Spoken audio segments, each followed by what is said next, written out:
सभी को take centre की ओर से गुड इवनिंग। आज का क्वेश्चन कोड TRN 74वां कोड है। सवाल नंबर 1 से बनाते हैं। तो पहला नंबर सवाल कहता है खिलौने के मूल्य में 20% की वृद्धि हो गया। तो 20% की वृद्धि ये प्लस कहता है, वृद्धि मतलब ये प्लस हो गया 20% की वृद्धि। अब उसके बाद कहता है कि इसके बिक्री में 15% की कमी हो गई। तो 15% कमी मतलब ये माइनस हो गया। तो आपका सूत्र इस तरह से काम करता है कि 20 हो गया तो 20 से लिख दिए, प्लस माइनस ये माइनस होगा, 15 हो गया। अब यहाँ पर दोनों का मल्टीप्लाई करके 20 गुना 15/100। ध्यान रखना है कि प्लस माइनस है, प्लस माइनस ये माइनस होगा, माइनस कर देना।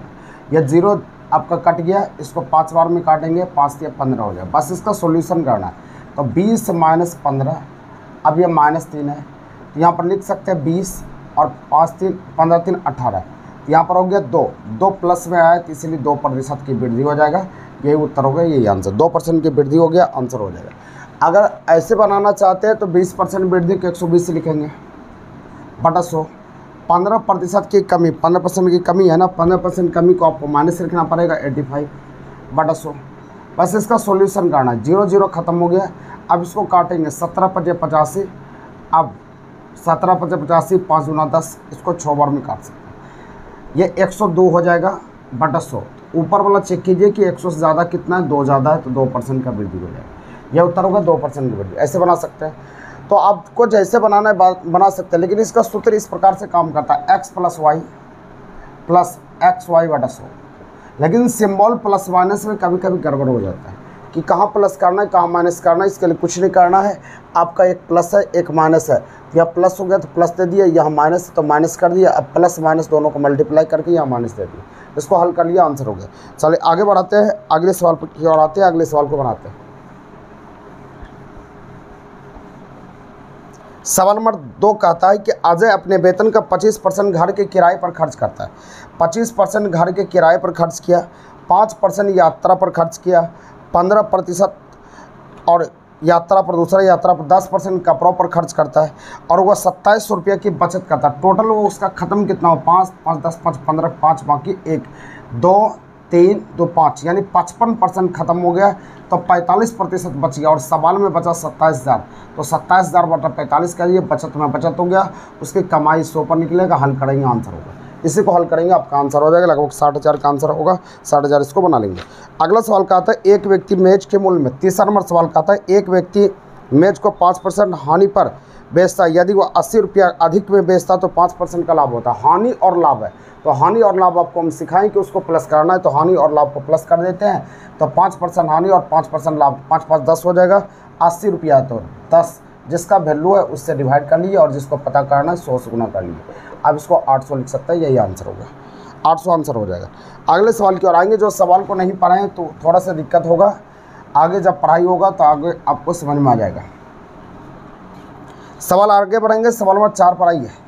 4 नंबर सवाल कहता है एक पुस्तक विक्रेता किसी पुस्तक को 10% लाभ पर बेचता है। यदि वह 4% कम में खरीदता तो 6 रुपया अधिक में बेचता तो 18.34% का लाभ होता है। ध्यान दीजिएगा, सवाल ये बहुत ही बढ़िया सवाल है। सवाल कहता 10% लाभ, 10% लाभ को 110। आगे कहता 4% कम में खरीदता, 4% कम को 96 लिख दीजिए। तो और 6 रुपया अधिक में बेचता तो 6 रुपया इधर डाल देना है, 6 रुपया अधिक, तो उससे 18.34% का लाभ होता है। 18.34% को हमको हल करना। 1872 3 75, 75/4 बटा 100। बस इसका सॉल्यूशन कीजिए, या 25 या 75, 2500 को 100, 3/16। बस लाभ में दोनों को जोड़ना पड़ेगा। 16 3 19 हो जाएगा, 19/16। बस इसको सटा दीजिए। इसमें 16 × 96, 114 हो जाएगा। 114 ये कितने के वृद्धि हो गए, 4 की वृद्धि हो गया। 4 में 6, यानी 6 वैल्यू है 4 का, 100 से गुना कर लिया। हल करेंगे, आंसर हो जाएगा। इसको 3 बार में, इसको 2 बार में, इसको 50 बार में काट सकते हैं। इक्वल टू कितना, 150। या 150 आंसर होगा, 150 उत्तर हो जाएगा। ये सब सारी चीज़ हम बताएंगे, आपको टेंशन नहीं लेना। सारा चीज़ बताएंगे तो क्लियर हो जाएगा आपका। अगले सवाल की ओर बढ़ेंगे। अगला सवाल पढ़िए, सवाल नंबर 5 पर आते हैं। 5 को समझिएगा थोड़ा बढ़िया सा।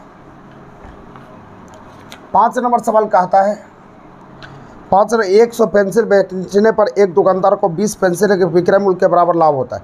100 पेंसिल बेचने के लिए 20 पेंसिल लाभ हो गया। तो 20 पेंसिल जब लाभ हो गया उसको, तो 20 गुना 100 बटा बेच के कितना है, 100 बेचने के लिए 80 बेच के आया, तो 25 के प्रतिशत का लाभ हो जाएगा। यही आंसर हो जाएगा, ये उत्तर हो गया। 25% का लाभ हो, क्योंकि इसके लिए सूत्र हम बताए थे कि जितना लाभ हुआ लाभ गुना 100 बटा जितना बेच के आए, बेच के आए उसको आपको लिखना पड़ेगा। आंसर हो गया 25%। अगले सवाल की ओर बढ़ेंगे। सवाल नंबर 6, 36 संतरे बेचने पर 4 संतरे के विक्रय मूल्य हानि होता है। तो 4 गुना 100, 4 संतरे हानि हो गया, मतलब क्या 36 संतरा बेचने के लिए 4 संतरा घाटा लग गया। इसका मतलब 40 संतरा बेच के आए तो 4 संतरा घाट से लग गया, तो आपका आंसर होगा 10%।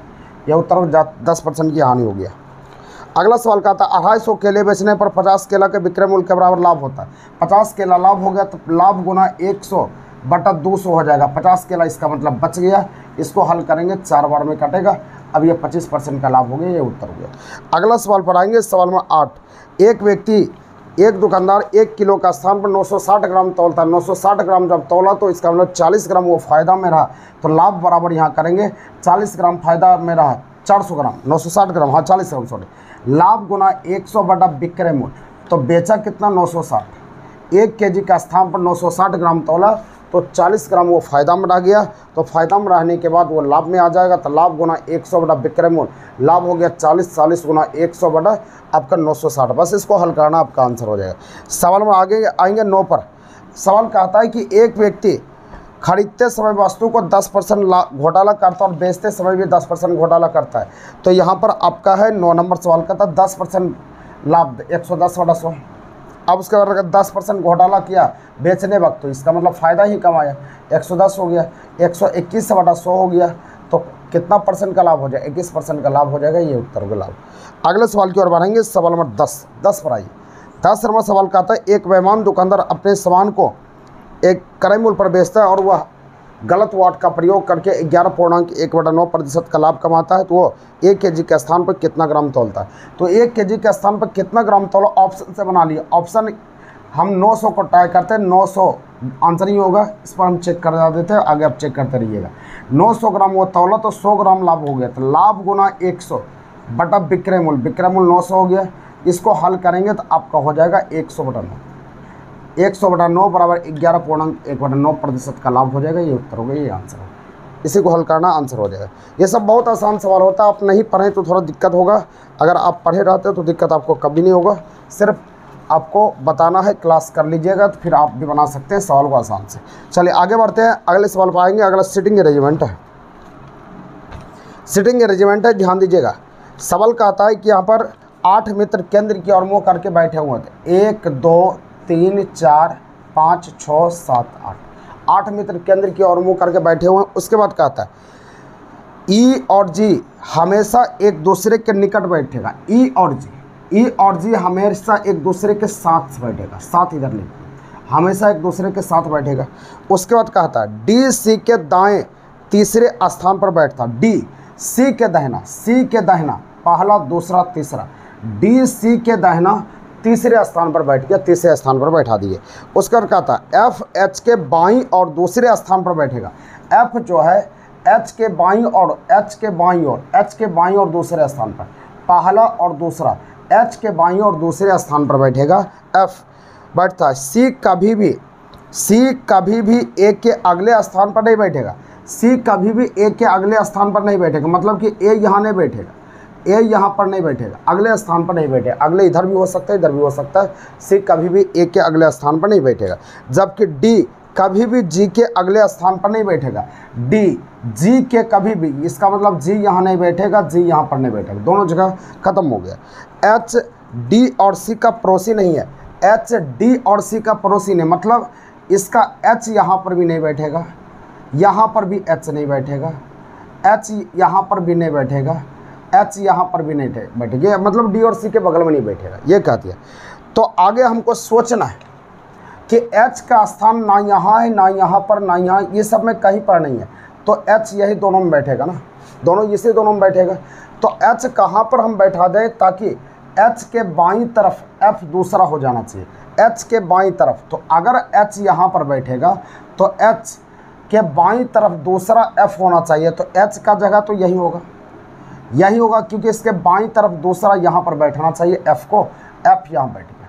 क्लियर हो गया, कोई दिक्कत नहीं। किसके, इसके बाईं तरफ दूसरा बैठेगा तो ये हो गया।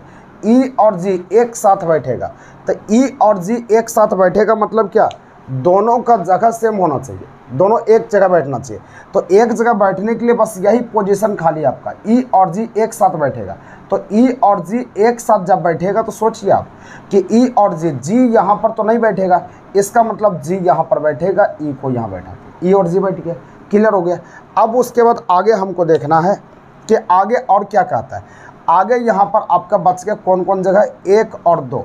तो 1 और 2 में आदमी कौन बचा है, ए बचा है और बी बचा है, 2 आदमी बचा है। तो 2 आदमी में से ए तो यहाँ नहीं बैठेगा क्योंकि एक जगह क्लियर है कि यहाँ नहीं बैठेगा, तो ए का स्थान यहाँ पर हो गया और बी का स्थान आपका रेस्ट यहाँ बच जाएगा, बी यहाँ बैठिए। अब जो कहेगा आप बना सकते हैं, जो कहेगा आप बना लीजिए, आंसर बन जाएगा इसी फोटो के हिसाब से। आपका फोटो जब बन गया तो आंसर होगा।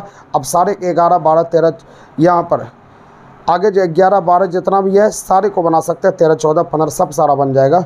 अगला सवाल, बैठ की व्यवस्था के आधार पर निम्नलिखित 14 नंबर 5 में से 4 किसी न किसी प्रकार से सेटल्ड है। इसमें से देख लीजिए सवाल नंबर 14 का था सी और एच, सी और एच के बीच में एक आदमी है, बिल्कुल सही है। बी और ए, तो बी और ए, तो बी और ए के बीच में एक आदमी, ये भी सही है। एफ और ई, तो एफ और ई, एफ और ई के बीच में एक आदमी है। डी और जी, तो डी और जी, डी और जी के बीच में एक आदमी है। ए और सी, तो ए और सी, ए और सी के बीच में 2 आदमी, इसीलिए आपका आंसर 5 नंबर आंसर हो जाएगा। 5 नंबर आपका आंसर गड़बड़ होगा। अगला सवाल, 8 मित्र केंद्र की ओर मुड़ करके बैठे हुए हैं। ये सवाल तो आपको क्लास में भी बताया गया था, सिटिंग अरेंजमेंट में, ये बैठा सकते हैं आराम से। 8 मित्र केंद्र की ओर मुँह करके बैठे हुए हैं, ये सवाल आप बना सकते हैं, तुरंत बन जाएगा। इसे हिंट्स हम दे देते हैं, बना सकते हैं। देखिए सवाल यहाँ पर 8 मित्र है, 1 2 3 4 5 6 7 8। उसके बाद कहता है बी जी और डी के बीच में बैठा है, बी जी और डी के बीच में बैठा, ऐसा होगा, बी जी और डी के बीच में बैठा है। उसके बाद कहता है एच बी के बाईं और तीसरे, एच जो है बी के बाईं और तीसरा, पहला दूसरा तीसरा, एच बी के बाईं और तीसरा एवं ए के दाईं और दूसरे स्थान पर है, ए के दाहिना और दूसरे स्थान पर, ए के दाहिना और दूसरे स्थान पर होगा। उसका सी ए और जी के बीच में बैठा है, सी ए और जी के बीच में बैठा है, यहाँ पर हमने ये कर दिया। देखिए सी ए और जी के बीच में, ए के बगल में सी यहाँ बैठ जाएगा, इधर तो बैठेगा नहीं, यहाँ पर जी हो गया। अब देखिए जी और बी हो गया तो यहाँ पर डी हो गया। अब उसके बाद और कुछ बोला जा रहा है, और कुछ नहीं बोला जा रहा है। तो अब उसके बाद कहा था बी और ई एक दूसरे के आमने नहीं है, इसका मतलब बी और ई, यहाँ नहीं बैठेगा तो ई यहाँ डाल दीजिए। एक आदमी कौन बच रहा है, तो एक आदमी सोचिए कि 8 आदमी में आपका ए हो गया, बी हो गया, सी हो गया, डी हो गया, जी एच आई, 8 आदमी में आई तो होगा नहीं, तो कौन छूटा हुआ इसमें, जो छूटेगा वही आदमी चला जाएगा। तो ए हो गया, बी हो गया, सी डी ई, एफ छोटा है, तो एफ छोटा है तो एफ को डाल दीजिए, एफ यहाँ हो गया। तो आंसर पूछा जा रहा है अब निम्नलिखित में से कौन सा कथन सत्य है। डी और ए एक दूसरे के आमने सामने है, तो डी और ए, तो डी और ए एक दूसरे के आमने सामने, एकदम बिल्कुल सही है। ये सही नहीं बोला जा रहे थे, 1 नंबर तो सही है। सी और डी, सी डी के दाईं और तीसरा, सी डी के दाईं और तीसरा, डी के दाईं तरफ पहला दूसरा तीसरा, ये भी सही है। ई एफ और डी के बीच में, तो ई एफ और डी के बीच में, एफ और डी के, एफ और डी के बीच में है लेकिन 2 है, तो ये चल सकता है। देखिए एफ और डी के बीच में है तो एकदम बिल्कुल सही है। ए सी और एफ के बीच में, ए सी और एफ के बीच में, तो ए सी और एफ के बीच में बिल्कुल सही, लेकिन यहाँ 2 आदमी, आगे हम देख लेते हैं। आगे 5वां नंबर, ई और सी एक दूसरे के आमने सामने बैठा, ई और सी, तो ई और सी, ई और सी आमने सामने, तो यही होगा। ये आपका 2 व्यक्ति है ना, ई एफ और डी के बीच में, तो ई जो है एफ और डी के बीच में 2 आदमी है, यही आंसर हो जाएगा आपका, यही उत्तर होगा। अगला सवाल आते हैं सवाल में 17 पर, 17 को हम समझाते हैं, 17 को समझने का प्रयास करेंगे। 17 समझिए, ये बहुत ही बढ़िया सवाल है, ये सीरीज का है। 17 नंबर सवाल यहाँ पर कहा था भरने वाला है, तो 17 नंबर ध्यान देना है कि 17 नंबर बनाना कैसे है। 17 नंबर सवाल कहा था A B dash B A B C, उसका डैश, उसका है double A B C, B dash A B C, उसका बी फिर डैश, यही है। अब इसको बनाना है, इसको हल करने के लिए आपको देखिए करना क्या है, कि आपको सोचना है कि भरना है, तो भरने के लिए ऑप्शन में सहारा लेते हैं। पहला ऑप्शन है बी सी डबल ए, दूसरा ऑप्शन है सी बी डबल ए, तीसरा ऑप्शन है आपका ए बी सी ए, चौथा आपका है डबल ए सी बी, पाँचवा है ए डबल बी सी। देखिए ऑप्शन का सहारा लीजिए कि ऑप्शन क्या काम करता है। देखिए यहाँ पर देखते हैं कि ए बी सी झुंड को खोजना है, तो ए बी सी है यहाँ पर, तो सोचिए ए बी है तो यहाँ पर सी होना जरूरी है। झुंड को सोचना है कि ए बी सी आ गया, ए बी सी एकदम क्लियर हो गया, ए बी सी है, ए बी सी बी, ये बी है, ए बी सी हुआ, उसके बाद बी है, लॉक हो गया, तो यहाँ तक ए बी सी बी है, तो A B C B A, A B C B A होना चाहिए। यहाँ पर देखिए ध्यान से, तो यहाँ पर देखिए आप ए बी सी बी ए होगा, तो ए बी सी यहाँ पर हो गया बी है, ए बी सी हो गया तो बी है, यहाँ पर हो गया ए बी सी बी है, यही भराएगा। तो देख लीजिए किसमें है, ऑप्शन नंबर बी आंसर। झुंड को ढूंढना है कि झुंड किसमें बैठ रहा है। चलिए आगे बढ़िएगा, सवाल नंबर 18 पर आते हैं। सवाल नंबर 18 ध्यान से देखिएगा। 18 में सवाल कहता है A dash double B double A B double A dash B double A B dash double A B, इसमें भरना है।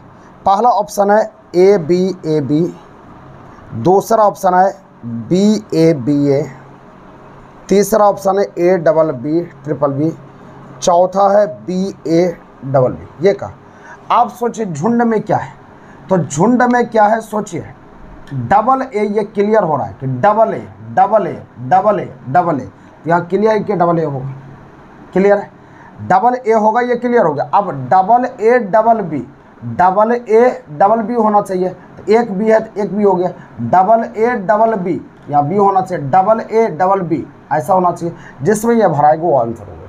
उसी तरह आप 19 को बनाइएगा, 19 को ट्राई कीजिए कि आंसर इसका एक होगा, 19 का एक होगा, चेक करके आप बताएंगे।